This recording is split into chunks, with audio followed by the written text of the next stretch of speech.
Vamos a arrancar entonces. Hoy nos toca capítulo 11. Dos temitas bastante difíciles de entender, pero están buenos. Están muy buenos. Podemos sacar unas enseñanzas bárbaras del capítulo 11 que vamos a leer hoy. Lo estuvimos preparando con los chicos. Ya tenemos nuestro grupito de Apocalipsis en marcha. Está Pali, está Agusti, está Nati y Yami.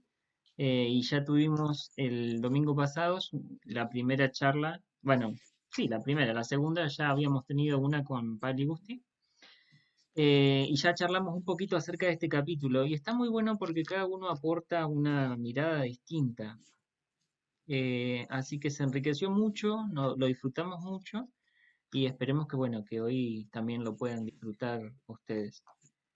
Bueno, arranquemos la lectura. Apocalipsis capítulo 11. Dice, a ver, voy a minimizarlo. Ahí está.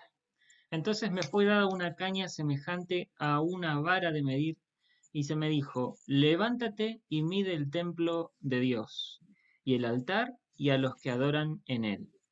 Pero el patio que está fuera del templo, déjalo aparte, y no lo midas, porque ha sido entregado a los gentiles, y ellos hollarán la ciudad santa 42 meses. Y daré a mis dos testigos que profeticen por 1260 días vestidos de cilicio. Estos testigos son los dos olivos y los dos candeleros que están en pie delante del Dios de la tierra. Si alguno quiere dañarlos, sale fuego de la boca de ellos y devora a sus enemigos. Y si alguno quiere hacerles daño, debe morir él de la misma manera. Estos tienen poder para cerrar el cielo, a fin de que no llueva en los días de su profecía, y tienen poder sobre las aguas para convertirlas en sangre, y para herir la tierra con toda plaga cuantas veces quieran. Cuando hayan acabado su testimonio, la bestia, que sube del abismo, hará guerra contra ellos, y los vencerá y los matará. Y sus cadáveres estarán en la plaza de la grande ciudad que en sentido espiritual se llama Sodoma y Egipto, donde también nuestro Señor fue crucificado. Y los de los pueblos, tribus, lenguas y naciones verán sus cadáveres por 3 días y medio y no permitirán que sean sepultados. Y los moradores de la tierra se regocijarán sobre ellos y se alegrarán y se enviarán regalos unos a otros, porque estos dos profetas habían atormentado a los moradores de la tierra. Pero después de ¿Qué me 3 días parece? y medio entró en ellos el espíritu de vida enviado por Dios, y se levantaron sobre sus pies, y cayó gran temor sobre los que los vieron. Y oyeron una gran voz del cielo que les decía, subid acá. Y subieron al cielo en una nube, y sus enemigos los vieron. En aquella hora hubo un gran terremoto, y la 10ª parte de la ciudad se derrumbó, y por el terremoto murieron en número de 7000 hombres. Y los demás se aterrorizaron y dieron gloria al Dios del cielo. El segundo ay pasó, he aquí el tercer ay viene pronto. Bueno, este es el capítulo que nos va a tocar eh, estudiar hoy. Me gustaría, eh, a ver si podemos, ahí los estoy viendo, que me digan un poquito qué les parece este primer capítulo. ¿Qué idea les genera el hecho de los dos testigos? ¿Son buenos, son malos? ¿Vienen de Dios? ¿Qué les sugiere el texto? Y Nunca había vienen de leído este Dios. pasaje. ¿Nunca? No, Bueno, no, me sorprende porque es la primera vez que me sorprenden. Nunca lo había leído. O sea, no sé si les ha pasado, o por ahí capaz que lo he leído y no lo he registrado. ujú, O sea, lo que más me impacta es esto de que los que murieron y sus cadáveres estaban ahí, pero al tercer día y medio, dice, ¿no? sí, 3 días y medio estuvieron. Pues sí, 3 días y medio. Resucitan. Eso me impactó. Nunca lo había leído esa parte, nunca. Mm, hay muchísimo para sacar, ahora te vas a dar cuenta. Sergio, ¿ibas a decir algo? Sí, No, que pienso que eran de Dios, los dos profetas. Bien. Bueno, también. vamos, sí. Perfecto. ¿Alguien piensa algo distinto? ¿No? Sigamos, a ver. Minimicemos esto. A ver. Bien. Empecemos entonces por los primeros dos versículos que hablan de la medición del templo. Hay algo que es interesante en este primer versículo que dice, entonces me fue dada una caña semejante a una vara de medir y se me dijo, levántate y mide el templo de Dios y el altar y a los que adoran en él. Saben que en Israel hubo durante mucho tiempo distintos templos. ¿Eso lo sabían? Hubo uno, después estuvo el de Herodes, después, bueno, se mencionan en la Biblia varios templos. El tema es que ahora, hoy mismo, ¿hay templo en Israel? No. Ah, No. Si la profecía de Apocalipsis está diciendo, se le está diciendo a Juan que mida un templo, tenemos un problema al pensar en qué templo, de qué templo estamos hablando. Bueno, según la Biblia, se va a construir un templo donde luego el anticristo va a exigir ser adorado, como si fuera el Mesías.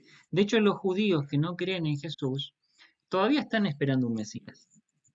Em, y es necesario que el Mesías se manifieste en el templo. Por lo tanto, los judíos que no creen en Jesús tendrían como apuro instalar este templo que para los judíos es realmente sagrado. Para nosotros también lo es. La cuestión es la siguiente. El lugar, no puede ir en cualquier lugar el templo, ¿eh? El lugar donde debe estar situado el templo, hoy en día está, lo tiene en el posesión. muro de los lamentos. Ah. Claro, el punto donde va el templo lo tienen en posesión los islámicos. Y ese lugar creen que es donde ascendió Mahoma, o sea que ellos lo consideran también súper sagrado y que los judíos intenten construirles algo ahí encima sería un caos, una catástrofe, una guerra mundial fácil. Por eso es que hasta el día de hoy no se ha vuelto a levantar ese templo. La cuestión es esta, que la Biblia profetiza que ese templo va a ser levantado y que, bueno, que el anticristo después en medio de la tribulación, se va a sentar ahí y va a cometer algunas atrocidades y se va a desencadenar un montón de cosas que ya vamos a ver en su momento. Pero tenemos esta orden de Dios que dice que hay que medirlo. Se va a cortar en un ratito nomás, así que volvemos a entrar. ¿Me siguen hasta ahora? Sí. Bueno, entonces hablábamos de este templo que por ahora no existe. Para situarnos un poquito en lo que es el tiempo, nosotros sabemos que la semana de la tribulación, los 7 años de la tribulación, van a comenzar con el pacto del anticristo con Israel. A partir de ahí, Israel va a estar como presionado regionalmente por un montón de guerras. En la Biblia se menciona el reino del norte, el reino del sur, el reino del este, como que van a querer hacer guerra con Israel y va a estar entonces el anticristo haciendo un pacto con ellos como para protegerlo, se va a situar en la misma capital de Israel como para, entre comillas, protegerlo y ser un aliado. Pero resulta que después va a exigir adoración y bueno, un desastre bastante importante. Entonces, este templo tiene que ser construido para que se dé toda la profecía como la Biblia lo enseña. La cuestión es que se le pide a Juan que lo mida. Y fíjense, algo que hay que notar si se acuerdan lo que leímos, Juan no da ninguna medida.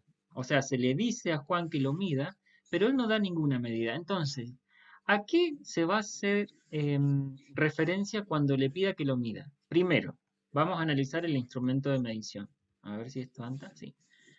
La caña, semejante a una vara de medir. Se utilizaban cañas que eran juncos que se extraían del Jordán. Eran varas rectas, largas, eran livianas, huecas. Eran muy rígidas, tantos que se usaban como bastones y tenían una buena altura. La Biblia nos muestra en Ezequiel, por ejemplo, 40, que la vara que se usaba en Ezequiel 40 es un ángel que se le da una vara que medía 3 metros para que tengamos una idea, una noción. Pero podían ser mucho más largas, podían tener hasta 5 o 6 metros. Se da esa vara a Juan para que mida. Bueno, yo me pregunto, ¿qué simboliza medir si no se da ninguna medida? Bueno, podemos poner un ejemplo muy simple que uno de los comentaristas hace.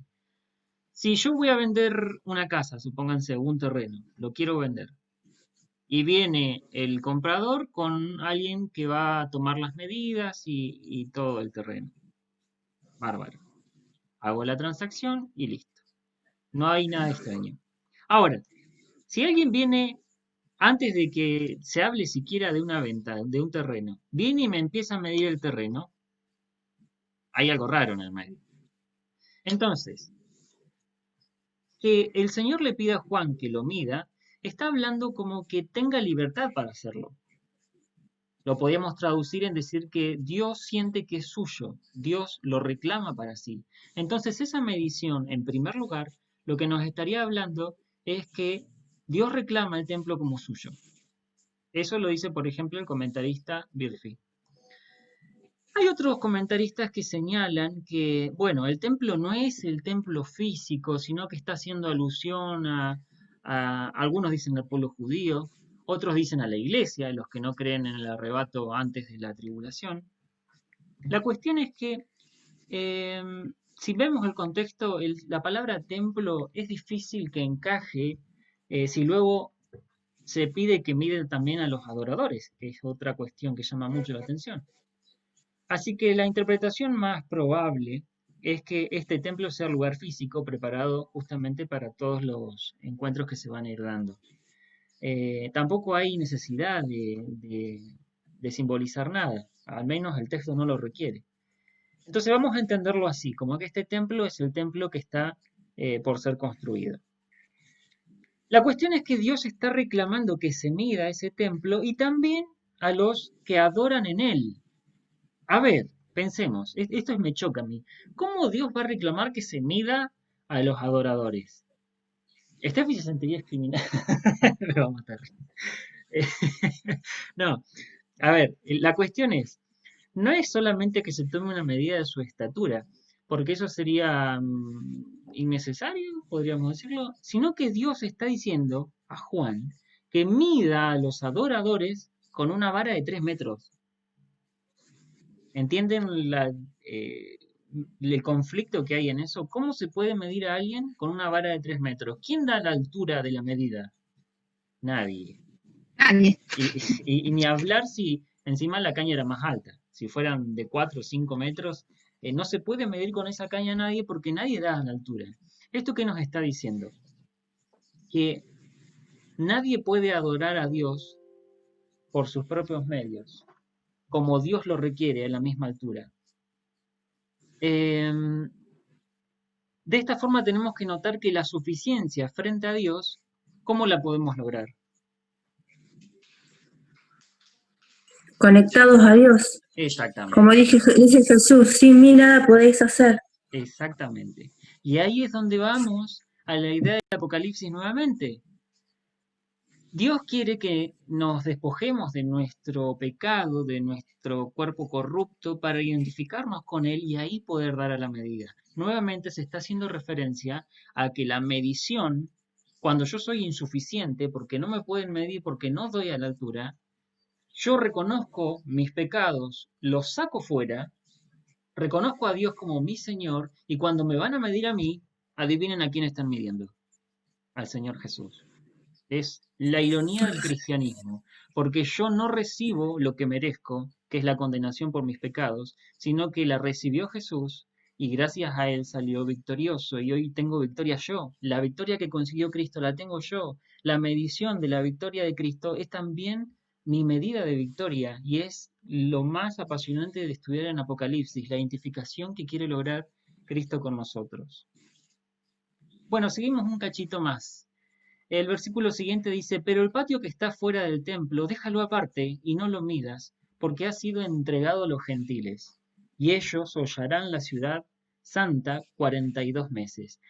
El templo de Herodes, que fuera uno de los templos que figura en la Biblia, tenía en el patio exterior, lo tenía dividido, y había un sector donde podían ir los gentiles. Los gentiles serían todas las personas que no eran judías.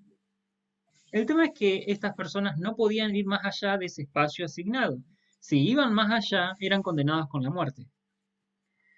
Y este patio el Señor manda a que no sea medido, porque dice la Biblia, ha sido entregado a los gentiles, y ellos hollarán, o podríamos decir pisotearán, la ciudad santa 42 meses. Entonces estaríamos hablando de que el anticristo y todas las personas del mundo estarían metidos dentro de esta ciudad en el Apocalipsis, haciendo desastres, abominaciones ante los ojos de Dios, pisoteando la ciudad querida por Dios. Por eso se manda a Juan a no medirlo. La cuestión es la siguiente, si algo hay que medir y otra cosa no, Dios está demarcando lo que reclama para sí, como el templo, y está excluyendo este otro patio como algo que hay que echar fuera. De hecho, literalmente, cuando se traduce esta porción, se dice échalo afuera. Bueno, esto ya lo había dicho, me adelanté. Déjalo a puerta. Ya me adelanté, ya dije todo. Qué bárbaro. Fíjense este pasaje que dice a los gentiles y ellos hollarán la ciudad santa 42 meses. Jesús mismo había anunciado en Lucas 21, cuando él da uno de sus discursos apocalípticos, Jesús dice, y caerán a filo de espada y serán llevados cautivos a todas las naciones y Jerusalén será hollada por los gentiles hasta que los tiempos de los gentiles se cumplan. Palabras de Jesús. Y luego recalcar estos 42 meses, que es interesante si ustedes sacan la cuenta, 42 meses son 3 años y medio, que es justo la mitad de la semana de los 7 años de la tribulación. Ya habíamos visto que los primeros 3 años y medio de esos 7 se lo conoce como tribulación y los siguientes 3 años y medio se lo conocen como gran tribulación. No está muy bien claro a qué mitad se refiere. Hay comentaristas que piensan que es uno, otro que es otro. Eso lo voy a dejar en suspenso, no voy a emitir comentario porque no está aclarado por la Biblia. Versículo número 3. Y daré a mis 2 testigos que profeticen por 1260 días, vestidos de cilicio. Bueno, tenemos el templo reclamado por Dios como su propiedad y siendo pisoteado al menos en los alrededores por gente gentil que no corresponde a Dios, que no son judíos, que tampoco quieren saber nada. Cosas que me llaman la atención de este versículo. Primero, lo primero que me llama la atención a mí es que diga mis 2 testigos. Cuando el Señor en la Biblia dice mis, abran bien los ojos. Abran bien los ojos porque ese mis es una palabrita muy importante utilizada, que el Señor utilizaba, por ejemplo, cuando decía mi Padre. Era una palabrita por la que lo querían matar a Jesús. Porque cuando Él decía mí como propio, como apropiándoselo, estaba dando a entender que tenía una intimidad muy grande con el Padre, tanto que incluso lo ponía a la misma altura, como diciendo, soy Dios o soy superior a ustedes. Los judíos decían nuestro Padre. Y el Señor cada vez que dice mis, prestemos atención, mis 2 testigos propios, así como reclamaba la medición del templo como propia, mis 2 testigos. Vamos a ir partecita por partecita, punto por punto, para ir sacando características de estos 2 testigos. Primero que, bueno, el mis ya lo mencionamos, dice 2. 2 testigos en la Biblia siempre aparece que las cuestiones, los problemas, los pecados siempre tenían que ser atestiguados o se tenía que dar testimonio al menos por 2 personas. Fíjense, leamos rápido. Deuteronomio 17 dice, por dicho de 2 o 3 testigos morirá el que hubiese de morir, no morirá por el dicho de un solo testigo. Más adelante dice, no se tomará en cuenta un solo testigo contra ninguno en cualquier delito ni en cualquier pecado en relación con cualquier ofensa cometida. Mateo dice más, si no te oyere, toma un contigo 1 o 2, para que en boca de 2 o 3 testigos contes toda palabra. Corintios también, 1 Timoteo, todos están de acuerdo en que un testimonio debe ser llevado a cabo por al menos 2 testigos. Y el Señor corresponde con su palabra, dicho sea de paso es de Él, así que Él mismo sigue sus propias palabras, poniendo a 2 testigos para que obviamente atestiguen primero que queda poco tiempo, que el reino de Dios se está acercando, como ya vimos el mensaje del ángel fuerte el miércoles pasado, que el mundo estaba en pecado. Imagínense a estas dos personas denunciando el pecado donde estaban y que justamente llevando a cabo adelante la tarea del Evangelio. Que profeticen. Bueno, cuando se los manda que profeticen, obviamente serían profetas. Cada vez que hemos visto en la Biblia, cuando se describe a algún profeta, fíjense lo que dice Segunda Reyes, por ejemplo, Jehová amonestó entonces a Israel y a Judá por medio de todos los profetas y de todos los videntes, diciendo, volveos de vuestros malos caminos y guardad mis mandamientos. Segunda Crónicas dice, y Jehová el Dios de sus padres envió constantemente palabra a ellos por medio de sus mensajeros, porque él tenía misericordia de su pueblo y de su habitación. Jeremías también va a decir, y envié a vosotros todos mis siervos, los profetas, desde temprano y sin cesar, para deciros, no hagáis esta cosa abominable que yo aborrezco. Fíjense que en estos 3 versículos nada más, vemos una cara del Señor de misericordia, de anunciarle al pueblo que estaba haciendo algo mal y que por misericordia quería anunciárselo y que ellos pudieran arrepentirse y cambiar. Esta es la misión de estos 2 testigos. Denunciar lo que se estaba haciendo mal y corregirlo para que puedan volver a Dios. Después tenemos el punto número 3 que dice que por 1260 días, los mismos 3 años y medio que habíamos leído en ese tiempo donde los gentiles van a pisotear la ciudad santa, o sea, Jerusalén. O sea que estos 2 testigos estarían en ese mismo momento, cuando todos los gentiles están queriendo corromper la ciudad del Señor. Ahí es donde el Señor manda a estos 2 testigos para que cumplan su función. Algo interesante es que dice que van vestidos de cilicio. La vestimenta de cilicio era más que nada para mostrar angustia, para mostrarse de luto, para mostrar tristeza. En la Biblia aparecen varias oportunidades donde varios personajes están justamente vestidos de cilicio. Veamos algunos. Jacob se puso cilicio cuando pensó que habían matado a José. David ordenó a las personas vestir de cilicio después de la muerte de Abner. David durante la plaga que Dios envió en respuesta a su pecado de censar al pueblo. El rey Joram usó cilicio durante el sitio de Samaria. Ezequías cuando fue a atacar a Jerusalén. Entonces, situaciones adversas, situaciones tristes, ahí una persona se viste de cilicio para demostrar que está triste, que está angustiada. Es importantísimo que destaquemos esto, que saquemos este detalle, porque estas personas van vestidas de cilicio para mostrar también la tristeza del juicio que se viene. Habíamos visto algo muy parecido en el capítulo anterior cuando vimos el librito que Juan lo come y que le resulta amargo al vientre, dulce a la boca en sí, como primero porque el reino de Dios está llegando, pero amargo en el vientre porque le causa tristeza a Dios mismo la condenación que viene. Ya habíamos visto el lamento de Jesús sobre Jerusalén y ahora vemos otro elemento más donde hay un lamento de parte del Señor. Estos testigos, dice el siguiente versículo, el 4, son los 2 olivos y los 2 candeleros que están en pie delante del Dios de la tierra. Bueno, esta imagen es bastante sencilla, es fácil de entender, pero por ahí medio oculta. Tenemos que recurrir al pasaje de Zacarías para entenderlo. En los tiempos de Zacarías estaban volviendo del exilio, Israel estaba volviendo del exilio de Babilonia. Se encontraba con su territorio, había que reconstruir el templo, y había que seguir instrucciones de parte de Dios para hacerlo.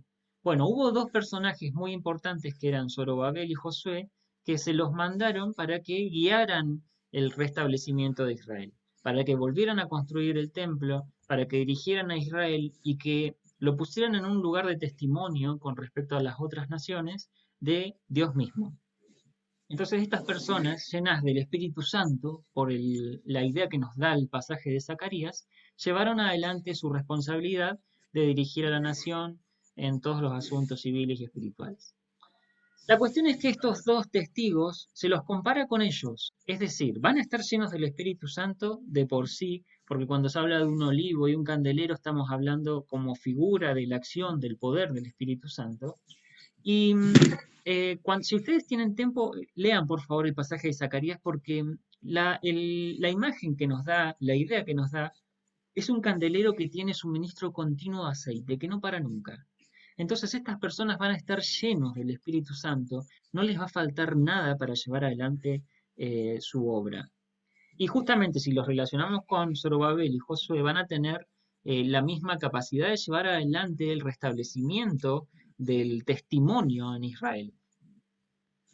Por eso es que la Biblia los compara con ellos. Bueno, vemos entonces algunas de las características más llamativas de estos dos testigos. Dice que si alguno quiere dañarlos, sale fuego de la boca de ellos y devora a sus enemigos. Y si alguno quiere hacerles daño, debe morir él de la misma manera. ¿Saben que estos versículos que hemos leído ya a muchos les hacen acordar a los poderes que manifestaron Elías y Moisés?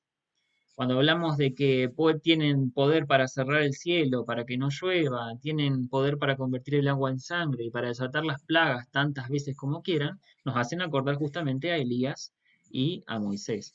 Elías, cuando vemos la historia en 1 Reyes 18, vemos que él se enfrenta a los profetas de Balaam y él ora por fuego, para que caiga fuego, y cae un fuego que consume absolutamente todo lo que habían armado como sacrificio. Incluso lo bañaron en agua hasta que más no pudo, y cayó ese fuego y consumió todo. Ahora, estos dos testigos parecieran que tienen la misma capacidad, pero de forma más directa.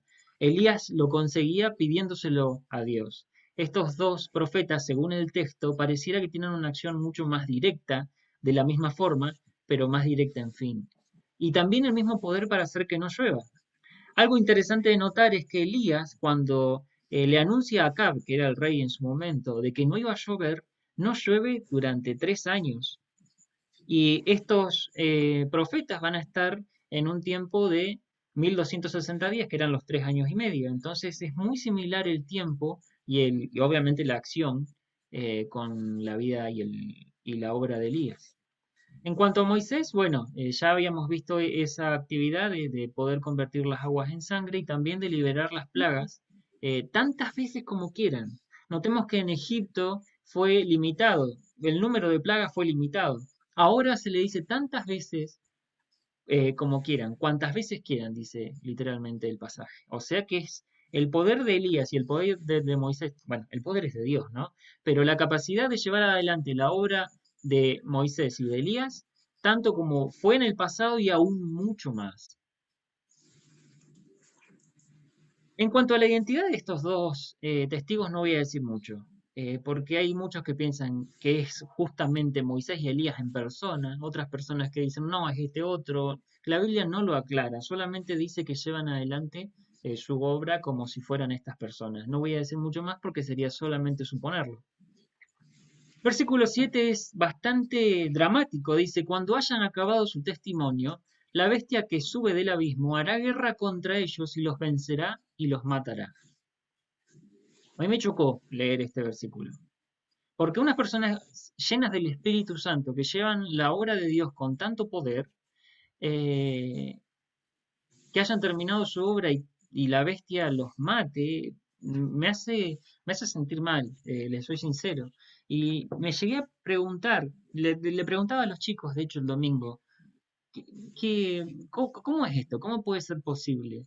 Dos personas que son usadas por Dios y que cuando terminan su obra Dios las desecha. Les preguntaba esto a los chicos, que al final uno se siente como si fuera, no sé, perdón si suena feo, pero soy como algo desechable, como algo que se descarta. Eh, y cuando yo pensaba en esto, me remonté a una historia donde Jesús mismo intervino en persona, que pasó algo muy similar. Primero, antes de entrar en eso, vamos a aclarar algunos detalles de este versículo. Dice, la bestia que sube del abismo, se está refiriendo al anticristo, por si alguien no está familiarizado con este término. Dice, hará guerra contra ellos, los vencerá y los matará. Bueno, veamos la historia entonces, de lleno. Juan capítulo 11 nos va a presentar la muerte de Lázaro. Vamos a leerlo rapidito. Dice, estaba entonces enfermo uno llamado Lázaro de Betania, la aldea de María y de Marta su hermana. María, cuyo hermano Lázaro estaba enfermo, fue la que ungió al Señor con perfume y le enjugó los pies con sus cabellos. Enviaron pues las hermanas para decir a Jesús, Señor, he aquí el que amas está enfermo. Oyéndolo Jesús dijo, esta enfermedad no es para muerte, sino para la gloria de Dios, para que el Hijo de Dios sea glorificado por ella. Y amaba Jesús a Marta y a su hermana y a Lázaro. Cuando oyó pues que estaba enfermo, se quedó 2 días más en el lugar donde estaba. Otra cosa que no me cierra, si escucha a alguien que está enfermo, que es amado, que es apreciado por Jesús, si yo escucho que alguien tiene una necesidad y que es urgente, voy y lo asisto cuanto antes. Sin embargo, Jesús dice que se quedó 2 días más en el lugar donde estaba. Choca. Sigamos leyendo. Más adelante nos salteamos un par de versículos. Entonces Jesús le dijo claramente, Lázaro ha muerto. Ahí ya Lázaro había muerto. Y me alegro por vosotros, le dice a los discípulos, de no haber estado allí para que creáis, mas vamos a él. Esta es otra cosa que choca, me alegro por vosotros. Si bien Jesús lo está diciendo, se alegra por lo que se va a producir, que él ya lo sabía todo, pero es otra cosa que choca, algo que no cierra en nuestra realidad. Una realidad que Dios permite, que es fea, que es triste. Sin embargo, Dios está mirando el producto y se alegra por lo que va a producir esta situación. Vino pues También, Jesús, ¿sí? pero esto no es porque Jesucristo le quiera hacer entender, para lo que yo interpreto, ¿no? A los discípulos y a la gente, que el poder de Él es infinito y que nadie tiene que dudar. Y que de esta manera, de haberse quedado 2 días más en ese lugar, permitir que Él después pueda demostrar que lo va a revivir a su amigo, A Lázaro. ¿no Sí, es cierto? A estás Jairo. muy, muy acertado. Ahora terminamos de leer y te vas a convencer. Dice, versículo A 17. Lázaro. Vino pues Jesús y halló que hacía ya 4 días que Lázaro estaba en el sepulcro. O sea, Lázaro se había muerto ya al 4.º día, podríamos decir. Dice, y Marta dijo a Jesús, bueno, después que Jesús llega, Marta le dice, Señor, si hubieras estado aquí, mi hermano no habría muerto. Mas también sé ahora que todo lo que pidas a Dios, Dios te lo dará. Seguía teniendo fe. Jesús le dijo, tu hermano resucitará. Más adelante Jesús se va a encontrar con María. María, cuando llegó donde estaba Jesús, al verle, se postró a sus pies diciéndole, Señor, si hubieras estado aquí, no habría muerto mi hermano. Jesús entonces, al verla llorando, y a los judíos que la acompañaban también llorando, se estremeció en espíritu y se conmovió, y dijo, ¿dónde le pusisteis? Le dijeron, Señor, ven y ve. Jesús lloró. Dijeron entonces los judíos, mirad cómo le amaba. Y algunos de ellos dijeron, ¿no podía éste que abrió los ojos al ciego haber hecho también que Lázaro no muriera? Jesús, profundamente conmovido, otra vez vino al sepulcro. Era una cueva y tenía una piedra puesta encima. Dijo Jesús, quitad la piedra. Marta, la hermana del que había muerto, le dijo, Señor, hiede ya, porque es de 4 días. Jesús le dijo, ¿no te he dicho que si crees verás la gloria de Dios? Entonces quitaron la piedra de donde había sido puesto el muerto. Y Jesús, alzando los ojos a lo alto, dijo, Padre, gracias te doy por haberme oído. Yo sabía que siempre me oyes, pero lo dije por causa de la multitud que está alrededor, para que crean que tú me has enviado. Y habiendo dicho esto, clamó a gran voz, Lázaro, ven fuera. Y el que estaba muerto salió, atadas las manos y los pies con vendas, y el rostro envuelto en un sudario. Jesús le dijo, desatadle y dejadle ir. Notemos la oración del Señor. Dice, yo sabía que siempre me oyes, pero lo dije por causa de la multitud que está alrededor, para que crean que tú me has enviado. Jesús tenía en mente que se glorifique a Dios, que las personas que rodeaban este evento glorifiquen a Dios. Y de hecho Él permite que Lázaro pase por esta situación para que se glorifique a Dios, para que se conozca el poder de Dios. A Jesús no le pareció nada lindo tener que lidiar con la muerte de alguien querido. Lo leemos en este pasaje, está clarísimo. Se expresan muy bien las emociones de Jesús. Él se conmovió 2 veces, él lloró y todos decían, miren cómo le amaba. Pero hay algo que es clave en este pasaje. El versículo 4 de este capítulo que leíamos decía, oyéndolo Jesús dijo, esta enfermedad no es para muerte, sino para ¿qué? para la gloria de Dios, La gloria. para que el Hijo de Dios sea glorificado por ella.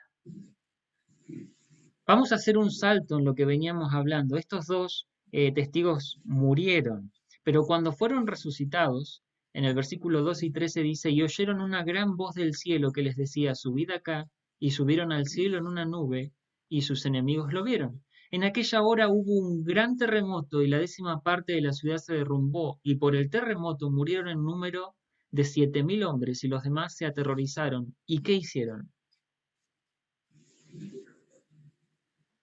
Dieron gloria a Dios. El objetivo de Dios, al mandar a estos dos testigos a dar este testimonio, Dios los protege durante su actuar en vida. Los protege y nadie puede tocarlos. Ahora, Dios permite que ellos pasen por una situación triste, amarga, conflictiva, que lo amarga a Dios incluso, que lo pone triste, para que el final sea de glorificación a Dios.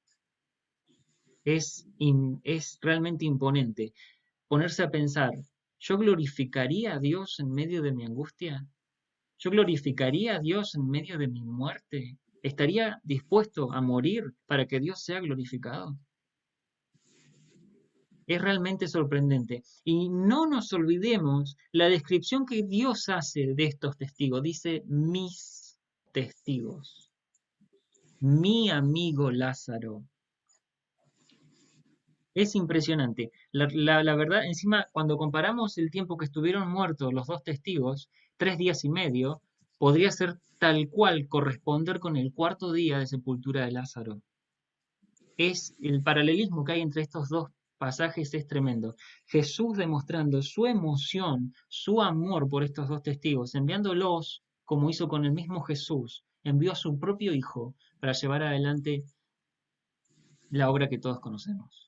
La obra que hoy en día ve el fruto de la aflicción de su alma y queda satisfecho. Identificación con Jesús. Mis testigos. La medida de los adoradores también nos habla de identificación con Jesús. Mis testigos también habla de identificación con Jesús. Y en el padecimiento, la identificación con Jesús mediante la cruz. Está escondido en todos los lados de Apocalipsis que estudiemos. Y es una de las maravillas más grandes de este libro. Los siguientes versículos se los dejo a cargo de Pali, que también tiene algo para compartir que es realmente muy lindo, préstenle mucha atención. Pali, todo tuyo. Ok, después se ponen, ahí está. Bien, bueno, yo tomo desde el versículo 7 que dice, cuando hayan acabado su testimonio, la bestia que sube del abismo hará guerra contra ellos y los vencerá y los matará, y sus cadáveres estarán en la plaza de la grande ciudad que en sentido espiritual se llama Sodoma y Egipto, donde también nuestro Señor fue crucificado. Y de los pueblos, tribus, lenguas y naciones verán sus cadáveres por 3 días y medio y no permitirán que sean sepultados. Y los moradores de la tierra se regocijarán sobre ellos y se alegrarán y se enviarán regalos unos a otros porque estos dos profetas habían atormentado a los moradores de la tierra. Hay un montón de cosas a tomar en cuenta en estos versículos, pero nomás miremos el principio del versículo 7. Dice que cuando hayan acabado su testimonio, no se nos puede quitar de esta tierra hasta que hayamos terminado nuestro trabajo. Uno podrá decir, estoy cansado de Argentina, estoy cansado de trabajar, estoy cansado de hacer esto, ojalá me muera mañana. Y el Señor te dice, olvídate, porque todavía no le predicaste a tu amigo, todavía no le hablaste a tu suegra, todavía no hablaste con tu primo, no te podés ir hasta que no termines tu trabajo. Y lo fantástico es que el diablo no tiene ningún tipo de control sobre nuestras vidas. Y somos testigos del Señor y Él nos va a proteger hasta que nuestro trabajo acá en la tierra esté terminado. Pablo dijo, he peleado la buena batalla, he acabado la carrera. Y esto sonará muy obvio, pero no podés terminar si no empezaste. Pero después dice que la bestia que sube del abismo hace guerra contra ellos, los vence y los mata. Y sus cadáveres se van a quedar en la plaza de la grande ciudad por 3 días y medio y no permitirán que sean sepultados.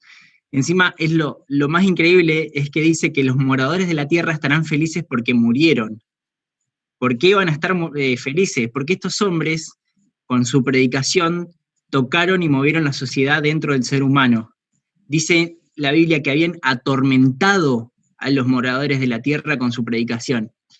Y hay un montón de gente que hoy en día dice que el mensaje del Señor es un mensaje de gracia, de amor y de paz. Pero el hombre necesita saber también que es un pecador. Necesita saber que el adulterio es un pecado grave, que la mentira, la ociosidad, la irresponsabilidad, la brujería, la idolatría, son todos pecados graves. Y estos testigos no tenían pelos en la lengua para llamar al pecado por su nombre. Ellos no maquillaban sus predicaciones con un falso amor. Ellos decían lo que tenían que decir para despertar a los que estaban muertos en el pecado. Ahora imagínate la situación, una transmisión a nivel mundial de CNN o leyendo en Facebook o un vivo o lo que sea, y todos dicen, han muerto los predicadores que nos juzgaban. ¿Qué te parece? Todo el mundo diciendo, por fin se murieron esos pesados que nos vivían molestando. La idea es también que el mundo trata a estos testigos de una manera humillante. Su cuerpo muerto a la vista de todos es la peor humillación que una persona puede hacerle a un enemigo. La pregunta para nosotros es, ¿cuándo nos han humillado públicamente por predicar el Evangelio? ¿Estás dispuesto a ser un cristiano y vivir como uno, aun cuando te humillen, cuando te rechacen y cuando no te quieran escuchar? ¿Qué es lo que aprendemos de estos testigos? Hay una diferencia entre ser un testigo y dar testimonio. El ser testigo es algo que nosotros hacemos. Es algo que no es algo que hacemos, es algo que somos. Y el dar testimonio es algo que hace el testigo. Lo que vemos ahora son todos, o muchos son testigos irresponsables, y yo me incluyo, que no estamos dando testimonio y no le estamos predicando a las personas que nos rodean. Así que es un gran punto para pensar.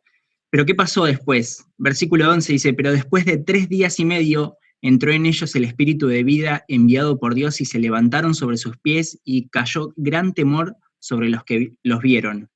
Y oyeron una gran voz en el cielo que les decía, subid acá. Y subieron al cielo en una nube y sus enemigos los vieron. En aquella hora hubo un gran terremoto y la 10ª parte de la ciudad se derrumbó y por el terremoto murieron en número de 7.000 hombres y los demás se aterrorizaron y dieron gloria al Dios del cielo. El segundo ay pasó, he aquí el tercer ay viene pronto. 3 días y medio después, ¿qué pasó? Resucitaron. Dios siempre triunfa al final. Dios siempre gana. Y los hombres trataron de humillarlos dejando sus cuerpos en la plaza. Sin embargo, Dios usó esos cuerpos visibles para resucitarlos y para confirmar su poder, para confirmar su mensaje. Cuando vos vivís para glorificar a Dios, Él nunca te va a dejar humillado hasta el final. Lo que el hombre puede usar para humillarte, Dios puede usar para honrarte. ¿Y qué vale más para vos? Es la pregunta. ¿La aprobación de un hombre o la aprobación de Dios? Y bueno, y ahí es cuando está lo que comentaba Sami del paralelismo con Lázaro. El Señor, bien, me falta re poquito. Y dice, oyeron una gran voz en el cielo que decía, suban acá. Lo que dice con esto es que la tierra no es digna de estos testigos. Y subieron al cielo en una nube. Y lo mismo va para nosotros, porque predicamos la verdad, porque vivimos la verdad y porque somos la verdad, porque somos luz, porque somos sal. Eso lo dijo Jesús. O lo tengo que plantear como pregunta esto. ¿Somos luz? ¿Vivimos la verdad? ¿Somos sal? ¿Predicamos la verdad? ¿Es verdad que no somos dignos de este mundo? ¿De dónde es nuestra ciudadanía? ¿Somos de Santa Rosa? ¿Somos de Toay? ¿Somos argentinos? Nuestra ciudadanía está en los cielos, donde esperamos a Jesús. Vivimos en Argentina, pero nuestra ciudadanía es celestial, una vez que recibimos al Señor en nuestras vidas. Pero a veces nosotros echamos tantas raíces en nuestro mundo que amamos más a este mundo que a nuestra casa que Dios tiene para nosotros en los cielos. No sé si se va a terminar, me falta re poquito. ¿Y qué pasa en la tierra cuando se van? ¿Se terminó? No. Bien. Hay un terremoto, 7.000 mueren, otros se atemorizan y otros dan gloria a Dios. ¿Ven lo que puede hacer? Y voy a terminar con esto, dice 1 Corintios 10:31. Si pues coméis o bebéis o hacéis otra cosa, hacedlo todo para la gloria de Dios. El problema es que nosotros no hacemos todo para la gloria de Dios. Cuando nos quejamos o vemos a otro quejarse, no lo hacemos para la gloria de Dios, lo hacemos para nuestra carne. Hay un terremoto, se mueren 7.000 personas, dice que mucha gente se atemorizaba y otras personas daban gloria a Dios. Ven lo que Dios puede hacer, y lo que decía, si pues coméis o bebéis o hacéis otra cosa, hacerlo todo para la gloria de Dios. Cuando nosotros hacemos algo para la gloria de Dios, todo lo que sea está bien, todo lo que sea mucho, sea poco, es hermoso, porque está hecho para la gloria del Señor. Y todo lo que estos testigos hicieron y vivieron, la predicación, la oscuridad, el rechazo, la humillación, todo fue para la gloria de Dios, porque Dios fue glorificado en estas circunstancias. Entonces la pregunta, y la última, y terminé, es, ¿estamos glorificando a Dios? El Señor bendiga su palabra.